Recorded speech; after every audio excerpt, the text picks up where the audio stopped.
de que las cifras forman parte del combate digamos, por la verdad histórica, pero en ese combate se desfiguran que es un combate político. Entonces las cifras se instrumentalizan para mostrar cosas, ¿sí? Para mostrar, por ejemplo, que el adversario es muy perverso, no perverso, sino muy perverso. Eso de pretender tener la verdad y que el Estado tenga la verdad, eso es propio de los regímenes totalitarios, del comunismo, del fascismo, del nazismo, porque la sociedad por sí misma, o sea, no tiene la posibilidad de expresarse, no tiene la posibilidad de controvertir, no es dueña de sí misma. Hay un Estado que le dicta a la sociedad todo lo que debe ser, lo que debe pensar, lo que debe sentir. Esas narrativas con esa pretensión oficial son la antítesis absoluta del trabajo académico y de la vida en democracia.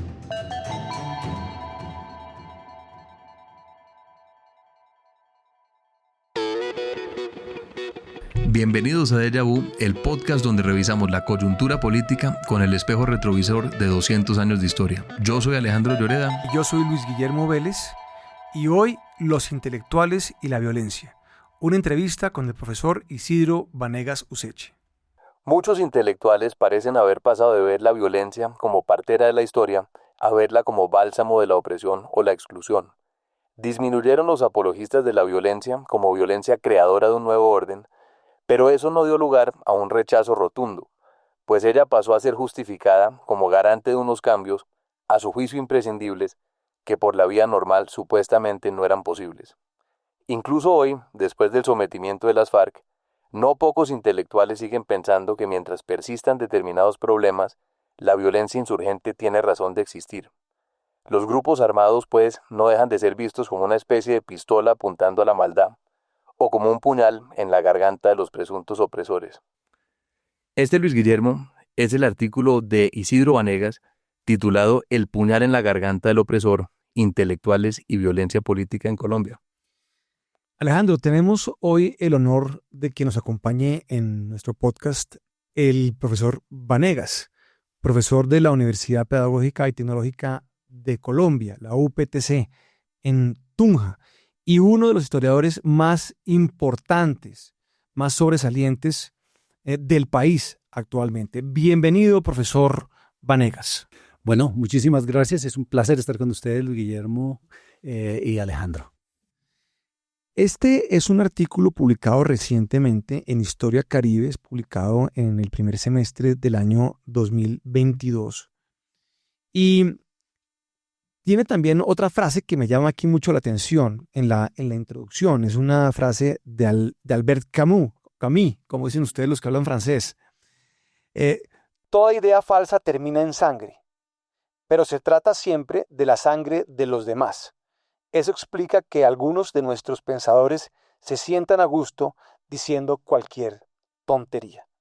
Este artículo es una crítica bastante aguda a los intelectuales colombianos por su tratamiento de la violencia en los últimos 50 años del siglo XX y los primeros 20 años de este siglo. Isidro, ¿por qué lo escribió?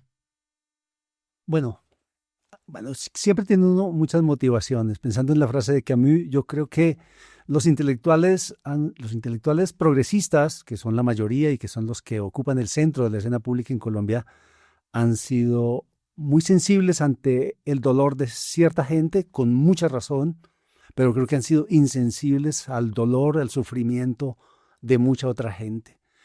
Eso por un lado. Por el otro, y en ese mismo sentido, es que la violencia en Colombia está lejos de ser dilucidada satisfactoriamente. Nunca lo será, por supuesto, pero hace falta ver, por ejemplo, cómo los creadores de la muerte material, los que operan el fusil, el puñal y todo este tipo de cosas. Lo que llaman los violentos. Sí, los hombres de armas, entre ellos y los hombres de ideas, hay muchos vasos comunicantes y, por otro lado, encuentro insatisfactorio el relato, insatisfactoria la narrativa, la comprensión que tenemos de la violencia política.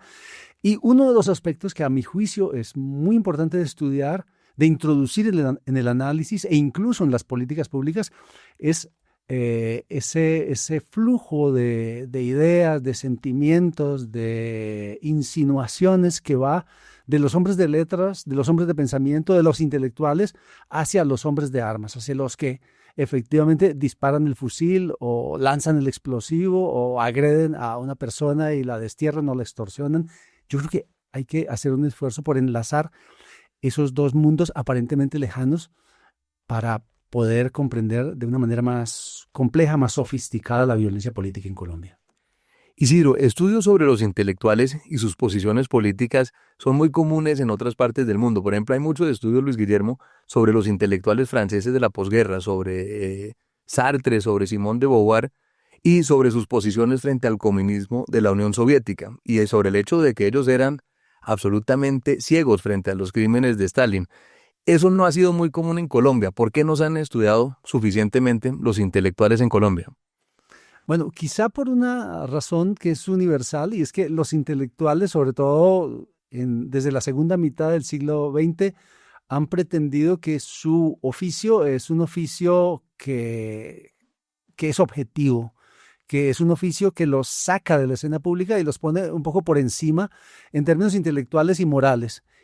Quizá en parte sea esa pretensión de los intelectuales, ese éxito que han tenido en aparecer como creadores de un discurso neutral, como un discurso científico, como un discurso desinteresado, lo cual en realidad no es cierto. Los intelectuales han seguido siendo en Colombia hasta hace muy poco intelectuales militantes, intelectuales que creen ante todo y que son en gran medida hombres de fe, son curas en cierto sentido. Bueno, y hablemos de curas, y hablemos de un cura que juega un papel aquí muy, muy importante en esta narrativa o esta explicación que se da de la violencia colombiana, la violencia en mayúsculas, de los años 50 y 60, que es el cura Germán Guzmán Campos. Él escribe lo que puede ser realmente el libro de no ficción más importante, o más influyente por lo menos, de la historia de Colombia, que es La violencia en Colombia. Él es el cura del municipio de Líbano, Tolima, le toca la violencia y él recopila digamos, un acervo muy importante de pruebas y de documentación sobre la violencia, y después escribe este libro que tiene un impacto inmenso en los años 60 y que de alguna manera, Isidro, creemos va a marcar el derrotero del análisis de la violencia en Colombia de ahí para adelante. Sí, el libro de Guzmán y Falsborda fue muy, muy significativo. Yo creo que tiene cosas positivas, ayudó a comprender muchas de las dinámicas de los grupos, de los agentes de la violencia, pero al mismo tiempo tiene unas fallas enormes que a veces sus simpatizantes, sus apologistas no ven, como el hecho de haber dejado la idea según la cual la violencia había comenzado en 1946 o 48 y que la República Liberal en consecuencia había sido un periodo de enorme paz, cosa que en realidad no sucedió. Claro, Guzmán hace una operación que es muy recurrente entre ciertos intelectuales y es enunciar esa violencia de la República Liberal, pero luego pasar de lado. Esa crítica, de hecho, se la hicieron muy pronto en los años 60, diciendo, es que usted señala en 2 páginas, así literalmente, en 2 páginas la violencia de la República Liberal y luego se concentra en la violencia que tiene lugar del 46 en adelante. Luego deja la impresión, no sé si deliberadamente o no, pero deja la impresión en el lector de que la violencia en realidad solo tiene lugar después del 46. Eso es completamente erróneo, porque los liberales fueron agentes de la violencia, los liberales y los comunistas, es decir, todos los agentes de la vida pública desde la República Liberal fueron actores de la crispación, agentes de la discordia, no entendieron en absoluto, no asumieron en absoluto el pluralismo, y entonces si uno piensa que la violencia comienza en el 46, por supuesto que los liberales quedan eximidos, los conservadores de la violencia, los conservadores quedan culpabilizados y volvemos a una historia absolutamente maniquea. Y los comunistas quedan victimizados porque son como una víctima de esta pelea entre liberales y conservadores y eso justifica su accionar posterior. Es un poco como la la narrativa gruesa que queda. Por supuesto, por supuesto. Y así como los conservadores y los liberales fueron agentes de la crispación, los comunistas otro tanto. Eso es todo un capítulo. Entonces, yo creo que hay que volver a narrar esa historia, a comprender esa historia, viendo allí un momento, un espacio social completamente crispado, lleno de odio. Si no, yo creo que no estamos comprendiendo básicamente mayor cosa de ese periodo, y que es un periodo que se ha terminado erigiendo como en un hito, en un momento absolutamente crucial de la narrativa que tenemos sobre nosotros mismos. Pero sin ninguna duda, los liberales apoyaron de manera institucional las guerrillas. No fue una casualidad, no fue un movimiento espontáneo en los llanos, ni en Cundinamarca, ni en Antioquia, sino el resultado de un conjunto de dispositivos, de actitudes, de insinuaciones y de apoyos, incluso financieros, de parte de la dirección liberal. Lo que pasa es que esa parte de nuestra historia no ha sido contada, es decir, no es tampoco un secreto, pero no se resalta en absoluto en la historia del Partido Liberal, que es una historia como la historia de la izquierda, una historia en la que ellos son exclusivamente víctimas. Claro. Hablemos un poco de la historia de la izquierda, que usted ha trabajado tanto. Yo creo que la izquierda misma podría tomar nota de la existencia de una vertiente reformista, republicana, democrática, que le apuesta no a regenerar la sociedad y no a hacer tabula rasa de la sociedad, sino a transformar de manera gradual, progresiva y en la medida de lo posible incremental. Sí, y de manera tranquila. ¿Por qué? Porque la otra izquierda, la izquierda que viene desde mediados de la década de 1920, le apuesta a romper radicalmente con el orden social, a transformar de pies a cabeza todo, y la violencia entra ahí de una manera especialmente directa en el arsenal de sus instrumentos para alcanzar esa especie de Edén, que es lo que le promete, el socialismo le promete a la humanidad un cambio radical, es una especie de retorno al paraíso terrenal. Opera entonces el socialismo ahí como una especie de religión, sustituto casi de la religión, porque es la recuperación, la regeneración del ser humano, de la humanidad, después de la caída, después del pecado original. ¿Y qué tanto la violencia o los métodos violentos están en el ADN de estas facciones marxistas, extremas, socialistas que operan en Colombia? Totalmente. El proyecto socialista revolucionario o bolchevique, yo hablo de un socialismo, una segunda etapa del socialismo bolchevizado, pues tiene, y lo he dicho así literalmente como lo dijo Luis Guillermo, tiene en su ADN la violencia. Y la tiene porque adopta de entrada el ideal y los instrumentos y las concepciones y la sensibilidad de Lenin y de los bolcheviques. Y ellos quieren hacer una revolución socialista en la que la violencia, y lo dijeron de muchas maneras, estamos aquí inventándole chismes a Lenin, la violencia Mao decía que la violencia no es una cena. Yo tengo aquí una cita de Mao Zedong que dice: una revolución no es una cena, ni escribir un ensayo, ni pintar un cuadro, ni hacer bordados. No puede ser tan refinada, tan tranquila y suave, tan moderada, amable, cortés, contenida y magnánima. Una revolución es una insurrección, es un acto de violencia por el cual una clase derroca a otra. Mao sí lo tenía claro. No, y Lenin decía cosas tal vez, incluso Lenin era menos poético que Mao, era más crudo, y ahí en esa disposición de ánimo leninista nace el socialismo revolucionario en el año 1926 en el PSR, y desde el inicio la violencia es central, no es accesoria, no es casual, sino central. Entonces nos encontramos, por ejemplo, un primer momento insurreccional. ¿Cuál es la manera de hacer la revolución?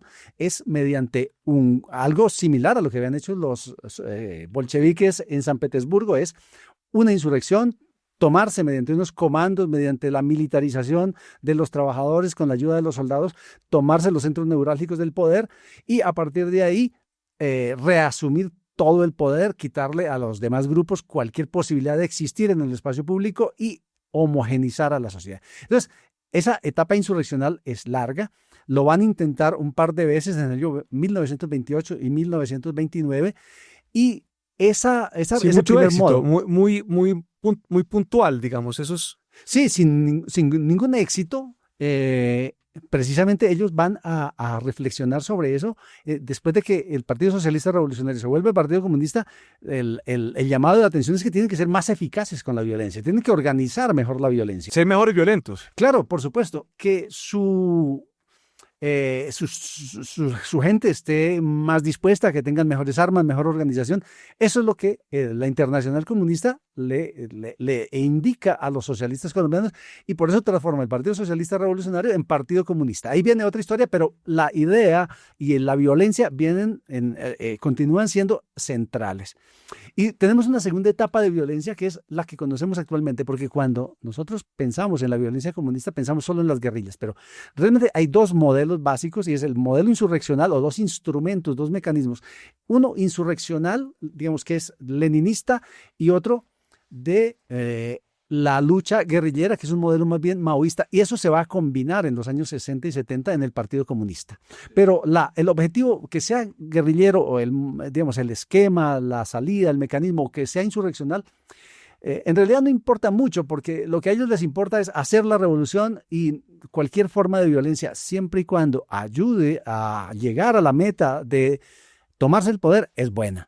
Isidro, hablemos un momento sobre el inicio de las guerrillas comunistas en Colombia y su relación con el Partido Comunista Colombiano, porque el comunismo internacional, a partir de la década de 1930, a partir del 36, pasó a una estrategia de frente popular, de trabajar junto con otras fuerzas democráticas en un frente popular contra el fascismo.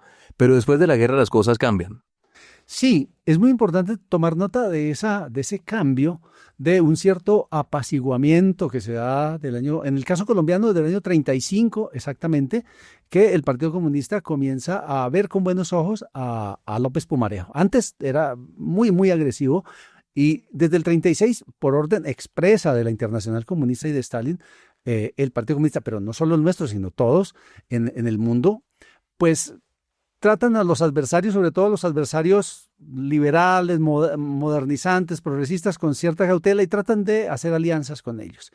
Después de la guerra, después del triunfo, que fue en el que Stalin logra un estatus aún mayor, un prestigio muy grande, en el que es reconocido de una manera ditirámbica por sus simpatizantes, comenzamos otra etapa, y es una etapa caracterizada por un impulso a la agresividad por parte de los comunistas, que ven que ya no necesitan de esos aliados moderados del gaitanismo, en el caso colombiano, ya ni de los socialdemócratas, ni de este tipo de gente que en un momento había servido para hacer como una especie de barrera defensiva a la Unión Soviética, y por orden de Stalin nuevamente se pasa a una etapa de exacerbación de las tensiones.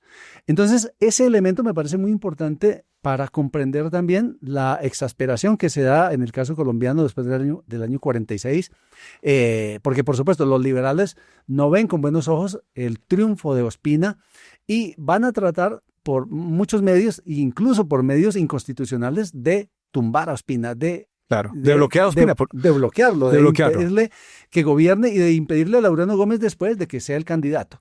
En ese empeño los acompañan también los comunistas, es decir, hacen llave, y los comunistas, cuando hay una exasperación tal, sobre todo en el año 49, cuando las tensiones se llegan a un punto muy candente, pues al igual que los liberales, forman guerrillas. Esas guerrillas pero inclusive las órdenes para crear guerrillas son desde antes del 49. Hay unas órdenes del Comité Central tal vez como del 47, tal vez como de autodefensa, guerrilla. Sí, Guillermo, eso es muy importante.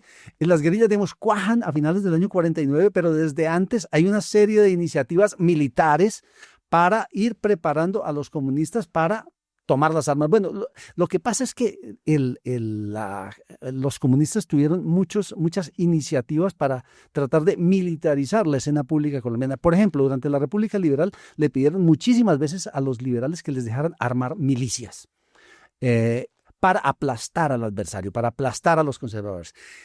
En el liberalismo también hubo una corriente de ese estilo. De hecho, en el año 1931, Gaitán, como presidente de la Dirección Nacional Liberal, le pidió a Olaya que dejaran hacer milicias. Y obviamente las milicias pues llevan a una agudización de la confrontación. ¿La JEGA? ¿Lo llaman la JEGA?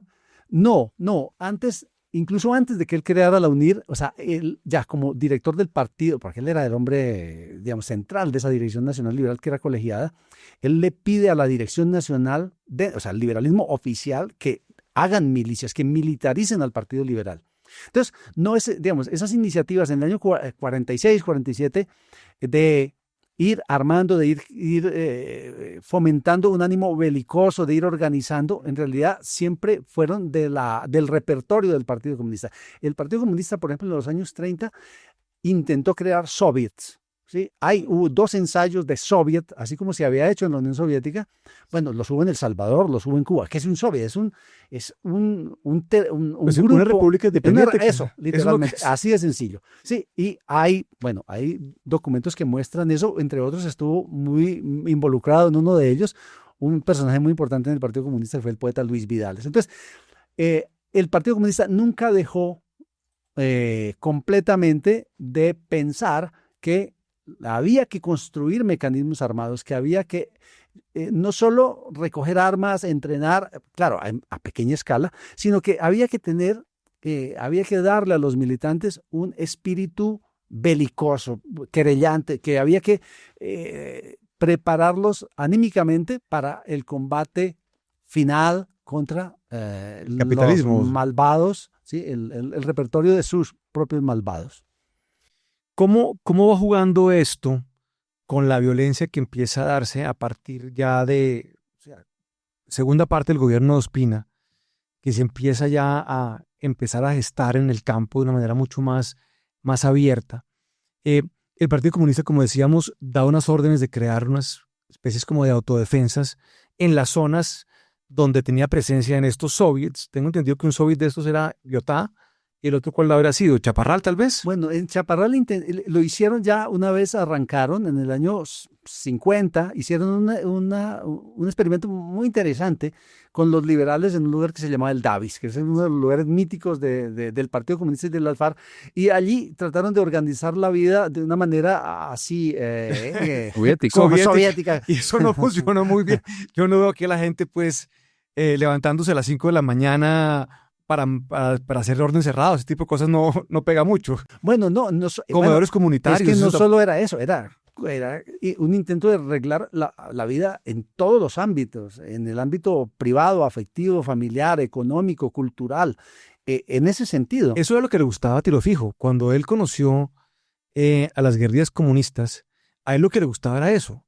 O sea, esta regimentación que estaban imponiendo los comunistas, que era totalmente contradecía el espíritu, digamos, abierto y libertario un poco de los liberales. Sí, y de hecho fue uno de los elementos importantes de la confrontación en el sur del Tolima entre los liberales, por ejemplo, Mariachi, que fue un líder muy importante, guerrillero sí. liberal, no les gustaba mucho eso, porque los liberales, por ejemplo, frente al tema de la propiedad, eran liberales, digamos, o sea, muy intuitivos, pero eran liberales, en el sentido de, bueno, nuestras propiedades no están como para que se metan en esa bolsa común y cosas como solo esa. Es para eso. Isidro, entonces, lo que estás viendo es que las FARC fueron creadas por orden directa del Partido Comunista Colombiano. Por supuesto, no solo por orden, sino que fue una iniciativa del Partido Comunista, y eso lo admiten ellos, lo admite Vieira, lo admite Marulanda, lo admitieron muchas veces. Lo que pasa es que a veces lo niegan, y a veces ciertos sectores de la sociedad colombiana, incluso cuando el Partido Comunista dice eso, miran para otro lado, pero lo han dicho muchas veces, es decir, está en sus documentos. Lo corrobora el hecho de que la mayor parte de los principales dirigentes de la FARC en cierto momento fueron miembros del Comité Central.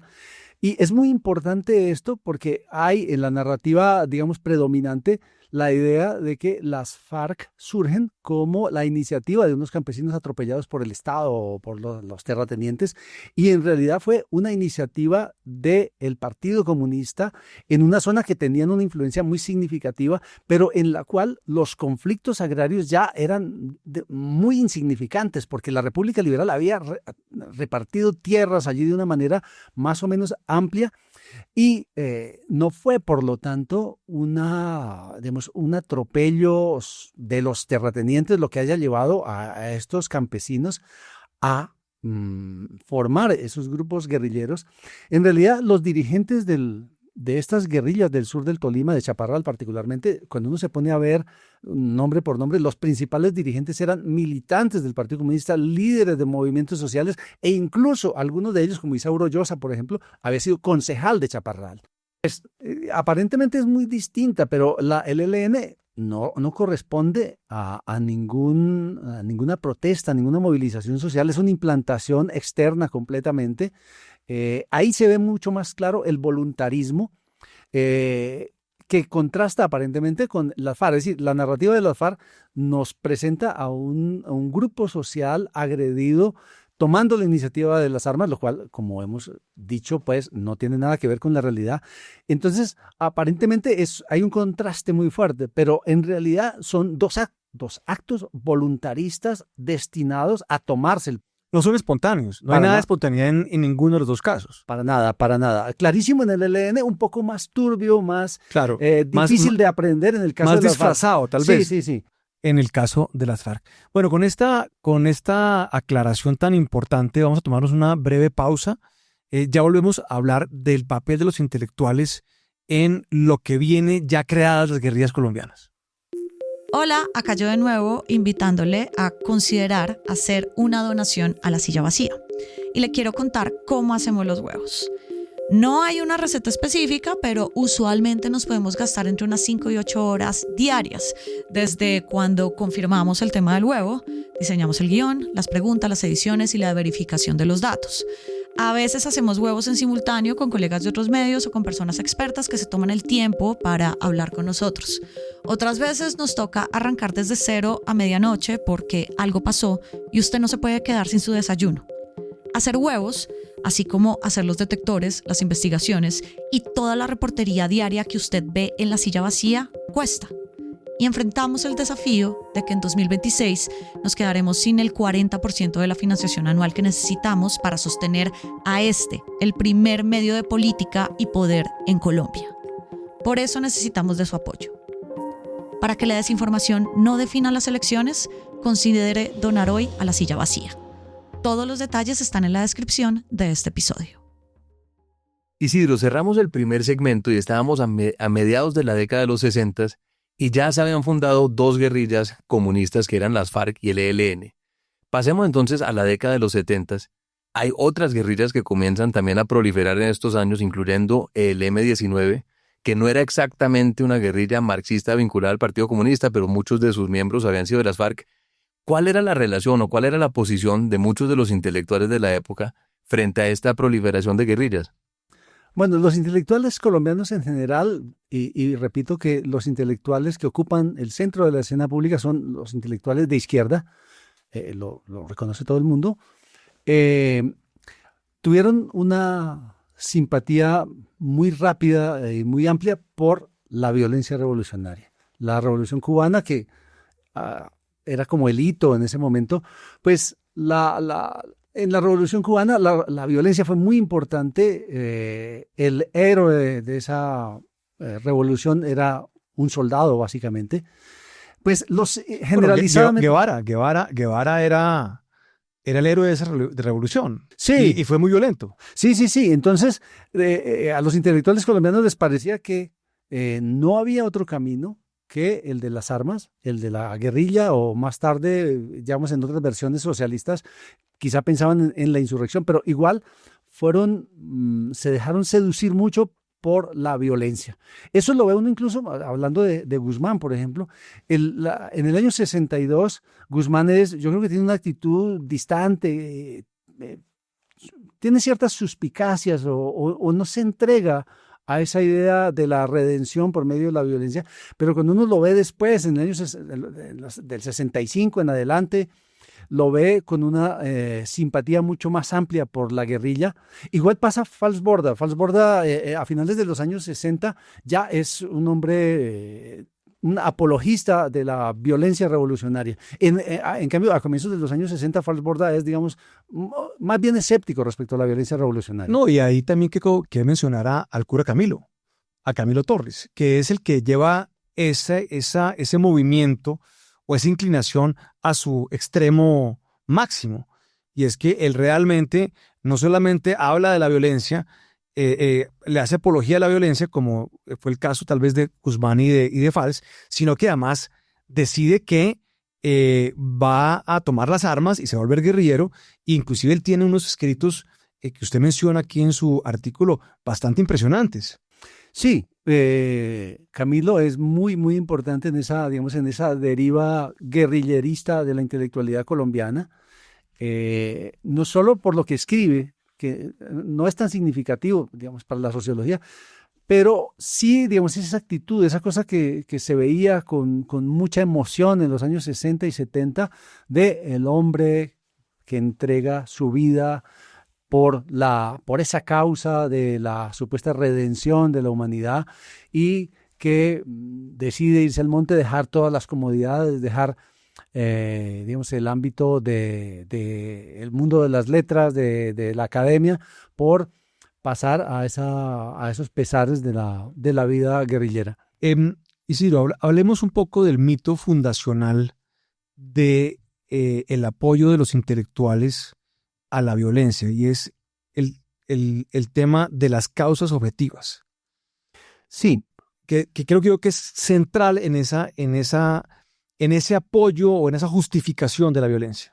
Sí, ese es un tema central.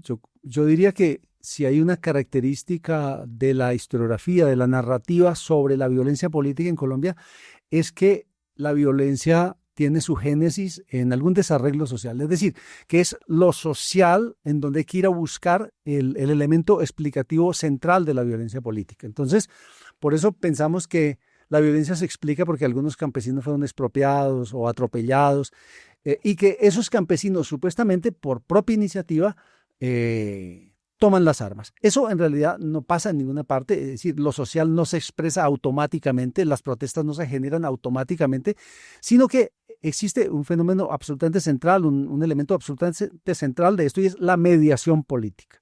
Si no hay mediación política, no hay movilización, no hay protesta y no hay lucha, sea armada o no.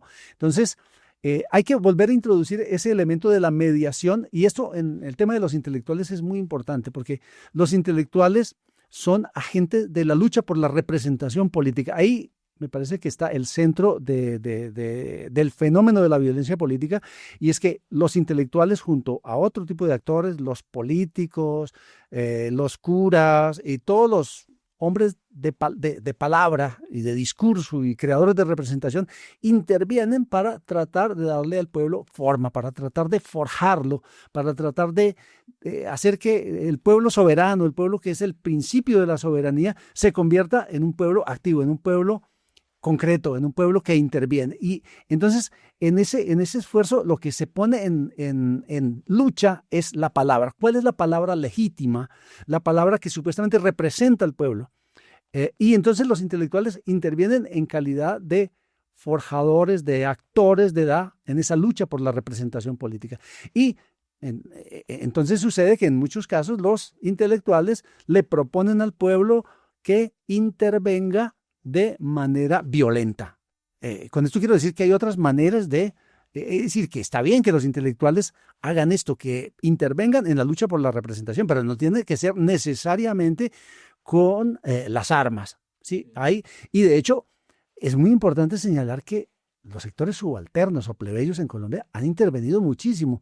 Hay, digamos, una trampa muchas veces, y es pretender que el pueblo ha sido atropellados, engañados, en realidad siempre un espectador, claro, un espectador, sí.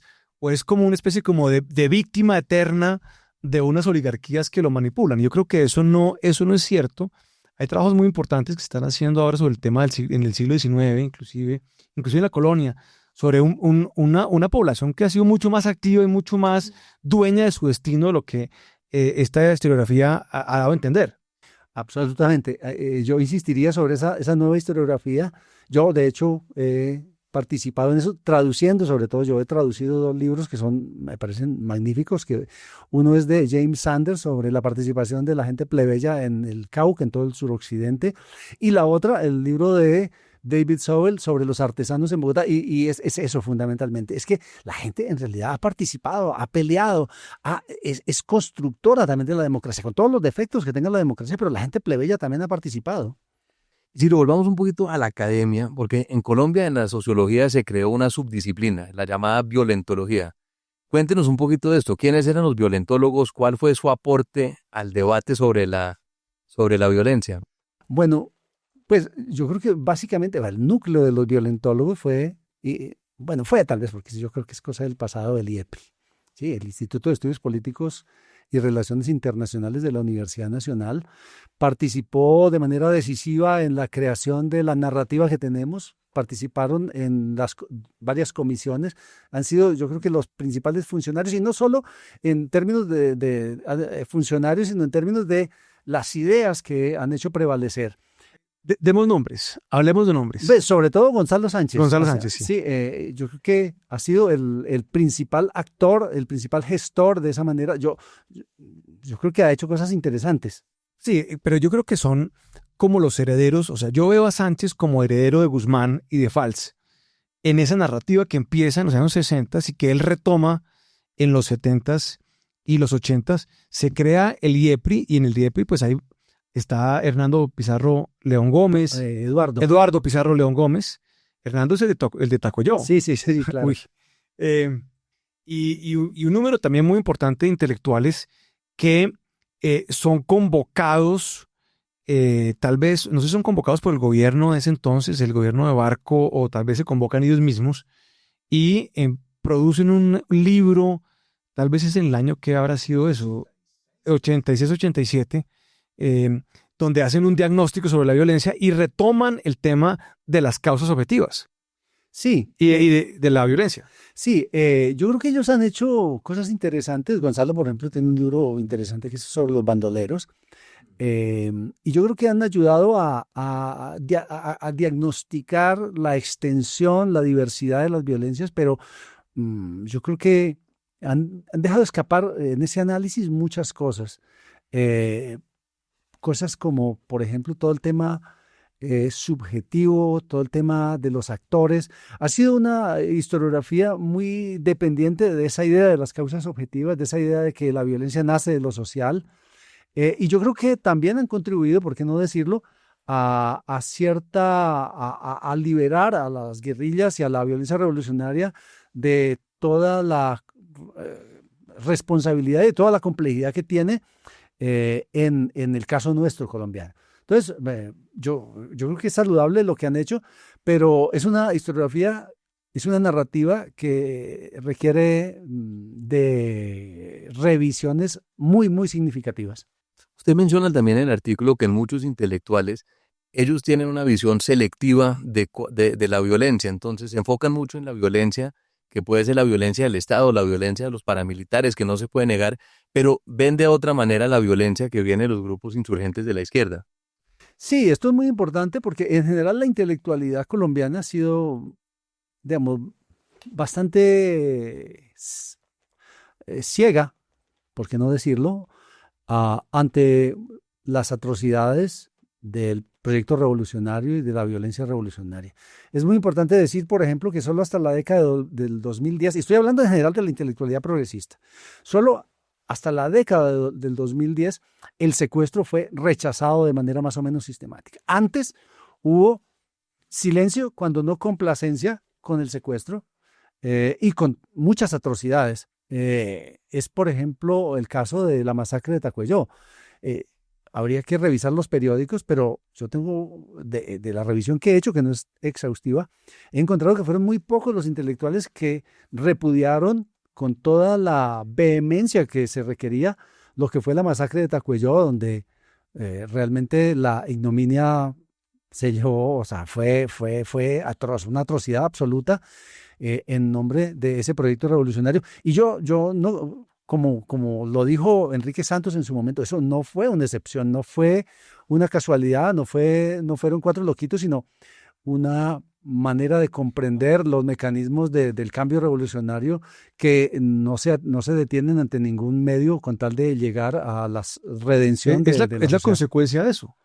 O sea, estas revoluciones, digamos, violentas, siempre acaban en excesos brutales, o han acabado en excesos brutales.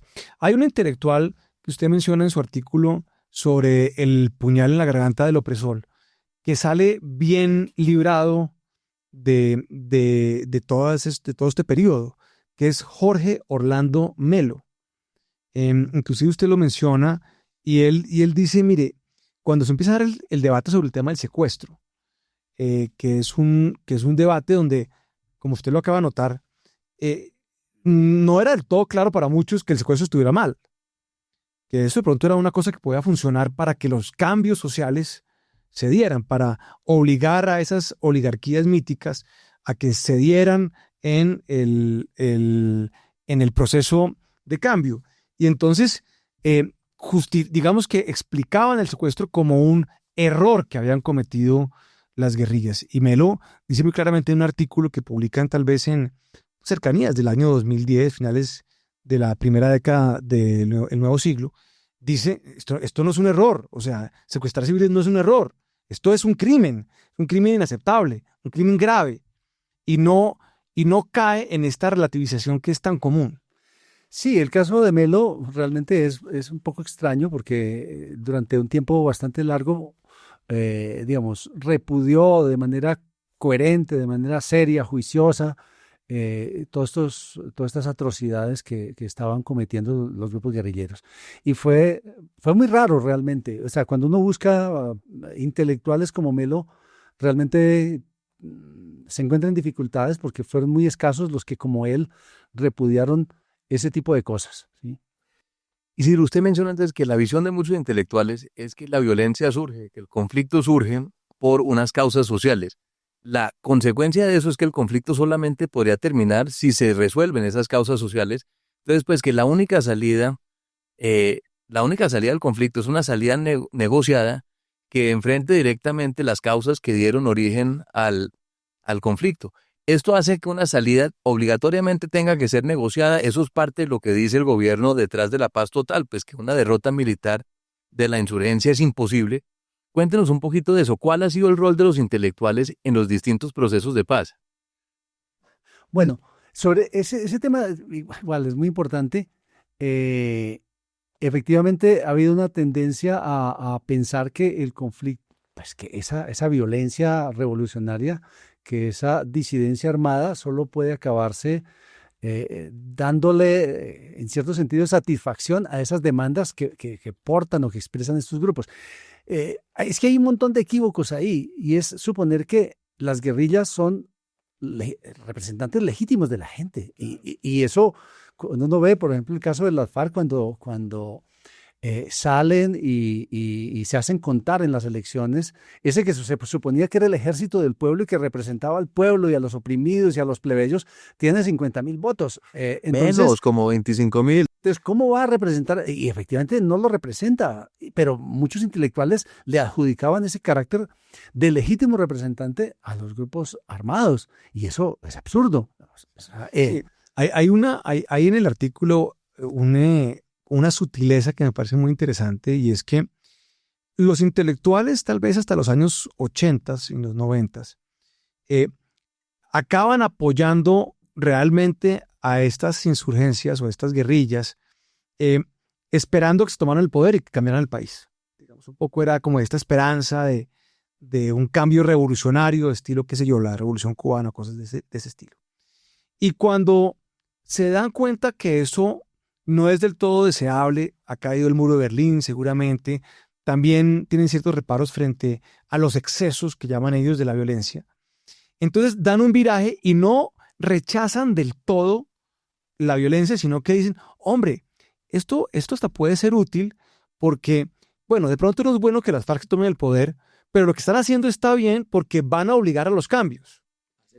Hacer una reforma agraria, por ejemplo. Es un poco esa reflexión que continúa hasta hoy en día con la violencia, digamos, con la violencia esta vez de las bandas criminales. Sí, y ahí hay un equívoco muy importante y que tiene que ver con mi trabajo de historiográfico sobre la Revolución de Independencia, y es que bajo ese supuesto es como si el Estado estuviera obligado porque hay una gente armada que lo presiona, que lo chantajea, pero es que lo que yo creo es que la revolución fundacional, la revolución de independencia, lo que yo llamo la revolución neogranadina, lanza la promesa, se hace fundada en la promesa de que va a haber más libertad y va a haber más igualdad. Es decir, el Estado tiene que hacer las reformas, que darle más igualdad, que respetar más a la gente, porque nació así, no porque vienen unos tipos armados y le ponen el fusil en la garganta, sino porque es de la naturaleza de la democracia dar más igualdad y dar más libertad y dar más seguridad. Es en cumplimiento de esos principios que el Estado tiene que actuar, no porque unos tipos vienen y asesinan y chantajean. No, pero y es la extorsionan. contradicción. Es decir, si uno cree en eso, en esa promesa, uno no puede bajo ninguna circunstancia aceptar que los cambios se van a dar por cuenta de una gente armada, porque es la contradicción. Absolutamente, absolutamente. Isidro, hablemos un momento de otro tema que es la historia oficial. Ahorita el Centro de Memoria Histórica surgió, si no me equivoco, del proceso de paz de los paramilitares, del proceso de paz con las FARC surgió la Comisión de la Verdad. ¿Usted qué opina de estos intentos oficiales de escribir una historia oficial una de las comisiones de la verdad, de todo el debate alrededor de la memoria histórica? Porque el Estado conforma unas comisiones nutrida en parte por estos mismos intelectuales de los que estamos hablando, que producen una versión oficial de la historia, una verdad oficial. ¿Qué opina usted de todo eso? Bueno, esta iniciativa aparentemente es muy, muy loable. Yo creo que tiene algo de loable y es que el Estado convoca a unos intelectuales, a unos analistas a que piensen qué nos ha pasado. Eso me parece muy bien. El problema es que se llega a un punto en que esos dictámenes, esos análisis, esos diagnósticos se pretenden convertir como en una especie de historia oficial. Y cuando hablamos de eso, y por ejemplo ese concepto de conflicto armado, que en realidad es un concepto muy complejo, muy abarcador y poco unilateral, cuando se llega a cosas como esas, de que alguien no pueda caracterizar el conflicto sin atenerse a ese canon que se ha establecido y que se ha establecido oficialmente, estamos en un problema muy grave. Porque en un Estado democrático no puede haber verdad oficial, ¿sí? Eso es absolutamente antinómico a la democracia. La democracia es un régimen en el que la verdad está en disputa. Mire, claro, y usted lo ve, por ejemplo, en las discusiones, en las batallas de Twitter, por ejemplo, de X, hoy en día, y es cuando se cuestiona, digamos, algún elemento, digamos, reciente de la historia, inmediatamente la respuesta de los que se oponen a lo que se está diciendo es una citación casi que, o sea, usted usó la palabra canónica, o sea, es casi que con una lectura, digamos, como de un texto revelado, donde dice, mire, esto es lo que dice la Comisión de la Verdad y esta es la verdad, y por lo tanto usted no tiene derecho a decir nada diferente. Esto lo hicieron muy interesante en cuanto a las cifras de la violencia. Y Isidro tiene un artículo muy interesante sobre este tema. Usted ve las cifras que están produciendo estas instituciones como unas cifras canónicas, para volver a repetir la palabra. Entonces, 6.402 falsos positivos, 10 millones de víctimas. 6.401, usted ya está cometiendo digamos, una grave falta a la verdad. Así es, está revictimizando al que está eliminando y el tema de las cifras de la violencia. Isidro, cuéntenos un poquito de ese artículo, porque usted escribió un artículo en El Malpensante muy interesante sobre eso. Sí, es que me parece, y los ejemplos que ustedes citan son muy pertinentes, sobre el hecho de que las cifras forman parte del combate por la verdad histórica, pero en ese combate se desfiguran como resultado obvio de que es un combate político. Entonces, las cifras se instrumentalizan para mostrar cosas, ¿sí? Para mostrar, por ejemplo, que el adversario es muy perverso, no perverso, sino muy perverso. Entonces usted, por ejemplo, pone 300.000 víctimas en la violencia de los años 50 y eso automáticamente le está diciendo 300.000 asesinatos por parte de los conservadores o 100.000 en la guerra de los 1000 días. O la del presidente recientemente, 700.000, ¿no? Claro. Es la que usa él de lo que llama él las oligarquías o mafiosas que han matado a toda esta gente, no sabe uno cuándo ni cómo, pero la unidad de víctimas tiene una cifra oficial, Luis Guillermo, que lo revisamos antes de entrar a este episodio, ya superó las 10.100.000 víctimas del conflicto armado. O sea, más que el holocausto, pues. 4 millones. Sí, yo creo que es muy jodido eso, es que eso de pretender tener la verdad y que el Estado tenga la verdad, eso es propio de los regímenes totalitarios, del comunismo, del fascismo, del nazismo. porque la sociedad por sí misma, o sea, no tiene la posibilidad de expresarse, no tiene la posibilidad de controvertir, no es dueña de sí misma. Hay un Estado que le dicta a la sociedad todo lo que debe ser, lo que debe pensar, lo que debe sentir. Y entonces esas narrativas con esa pretensión oficial son la antítesis absoluta del trabajo académico y de la vida en democracia. Bueno, Isidro, ha sido como un recorrido muy interesante de su trabajo. Realmente es muy refrescante, es muy interesante, es muy novedoso en realidad, Alejandro, muy iconoclástico dirían también, en lo que se ha venido haciendo, y definitivamente pues está muy en la línea de lo que hemos venido trabajando aquí en el podcast nuestro en Déjà Vu. Hay una ironía, digamos, sobre esto del Partido Comunista que yo mencionaba en la pausa, y es que el candidato oficial del Partido Comunista ahora va a ser Daniel Quintero. Yo creo que Gilberto Vieira no estaría muy contento con esa decisión. Isidro, muchísimas gracias. Espero que nos pueda acompañar en una próxima ocasión para hablar de los orígenes de la izquierda en Colombia, del socialismo y el comunismo a principios del siglo XX. Muchísimas gracias por acompañarnos hoy. No, a ustedes muchísimas gracias. De verdad estoy muy contento de que podamos compartir estos temas y polemizar y, bueno, tal vez molestar a algunos, pero es que la investigación académica tiene que molestar a alguien, porque si no estaríamos repitiendo lo que se supone que deberíamos pensar. La verdad oficial. Sí. Exactamente. Bueno, muchas gracias. Muchas gracias. Déjà Vu es un producto de La Silla Podcast. Grabado en los estudios de La Silla Vacía. Escrito y dirigido por Luis Guillermo Vélez y Alejandro Lloreda. Producido y mezclado por Fernando Cruz y la coordinación de Tatiana Duque. Cada 15 días, un nuevo episodio en su plataforma preferida. Gracias por escuchar.